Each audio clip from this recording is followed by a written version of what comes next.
Dear passenger, after a while, the bus will leave from Khulna to Dhaka. Passengers are requested to board the bus. Thank you. Hello বন্ধুরা, তোমরা এতক্ষণ সুন্দর একটা announcement শুনতে পেলাম।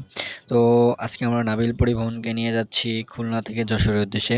খুলনা বাস টার্মিনালে আসলেই এই অ্যানাউন্সমেন্টটা দেওয়া হয়, কারণ এখানে সুন্দরভাবে অ্যানাউন্সমেন্ট প্রদর্শন করা হয় যে যাত্রীরা যেন দ্রুত ওড়ে বাসে ওঠে এবং তাদের বাসের যাত্রাটা শুভ হোক, এই কারণে আর কি বলা হয়। তো আমরা আর দেরি না করে আমরা নাবিল পরিবহনকে নিয়ে আমরা যাত্রীবিন্দুদের বাসে উঠিয়ে নেব।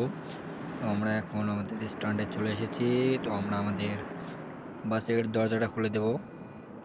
তো আমরা আমাদের বাসের দরজা খুলে দিয়েছি। এখন আমাদের যাত্রীবৃন্দরা বাসের মধ্যে উঠতে যাচ্ছে। তো আমরা আজকে নিয়ে নিয়েছি সেই নাবিল ক্লাসিক পরিবহনকে। আমরা আজকে টান দেব খুলনা থেকে যশোর উদ্দেশ্যে। তো আমাদের যাত্রী নেওয়া হয়ে গিয়েছে। তো আমরা এখন আমাদের মূল গন্তব্য যশোরের উদ্দেশ্যে রওনা দেব। তো আমরা আমাদের গাড়িটি স্টার্ট দিয়ে দিলাম। আমরা দরজা লাগাইনি।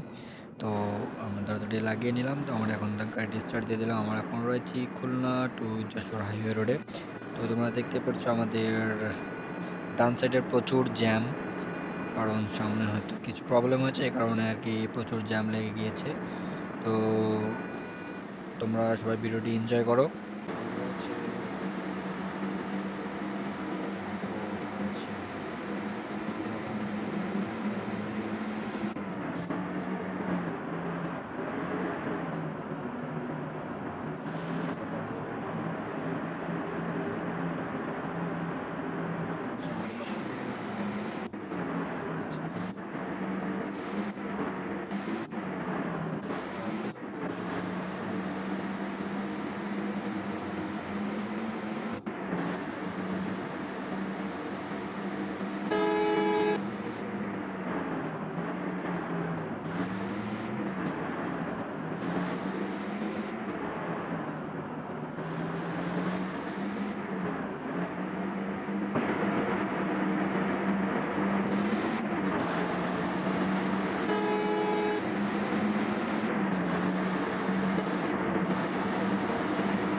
প্রায় সন্ধ্যা হয়ে গেছে, এখন রাত হবে। রাত হয়ে গেল, আমাদের সাইডেও প্রচুর জ্যাম। আমরা ওই সাইড দিয়ে না গিয়ে ভুল করে এই রং সাইড দিয়ে চলে এসেছি। আমাদের সাইড পুকুরে পড়ে যাওয়ার সম্ভাবনা, একটুর জন্য আমরা পুকুরে পড়ে গেলাম না, কিন্তু লাগাই দিয়েছি। তো আমাদের রাত হয়ে গেছে, সন্ধ্যা। আমরা এখন আমাদের লাইটটি জ্বালিয়ে নেব। তো আমরা আমাদের লাইটটি জ্বালিয়ে নিলাম। আমরা টান দিচ্ছি যশোরের উদ্দেশ্যে।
তো বন্ধুরা, আমরা যশোরে ঢুকে পড়েছি, আর অল্প কিছুক্ষণের মধ্যে আমরা আমাদের স্ট্যান্ড চলে আসবো। তো তোমরা দেখতেই পাচ্ছ, আমরা আমাদের মূল গন্তব্য যশোর বাস স্ট্যান্ডে চলে এসেছি। সামনে আমাদের বাস স্ট্যান্ড, রাস্তার পাশেই। এখানে আমরা আমাদের যাত্রী বিদ্যুৎদেরকে নামাই দিয়ে আমাদের গেম প্লেটি এখানে শেষ করব। তো আমরা সুন্দর করে সাইড করে গাড়িটি পার্কিং করব, কারণ এদিক দিয়ে যানবাহন চলাচল করে। এখানে পার্কিংটি দেওয়া মোটেই ঠিক হয়নি। তো ওই জন্য আমরা আমাদের সামনে একটু নামাই দিয়ে পিছনটা একটু নীলে রাখবো। আর একটু ওস্তাদ বাড়াও। নামাই দিলাম। তো আমরা এখন আমাদের যাত্রীবৃন্দদেরকে এখানে নামাই দেব। তো তোমরা সবাই সুস্থ থাকবে, ভালো থাকবে, এবং যারা আমার চ্যানেলটি সাবস্ক্রাইব করে না, সাবস্ক্রাইব করে দেবে, এবং যারা আল্লাহ হাফেজ।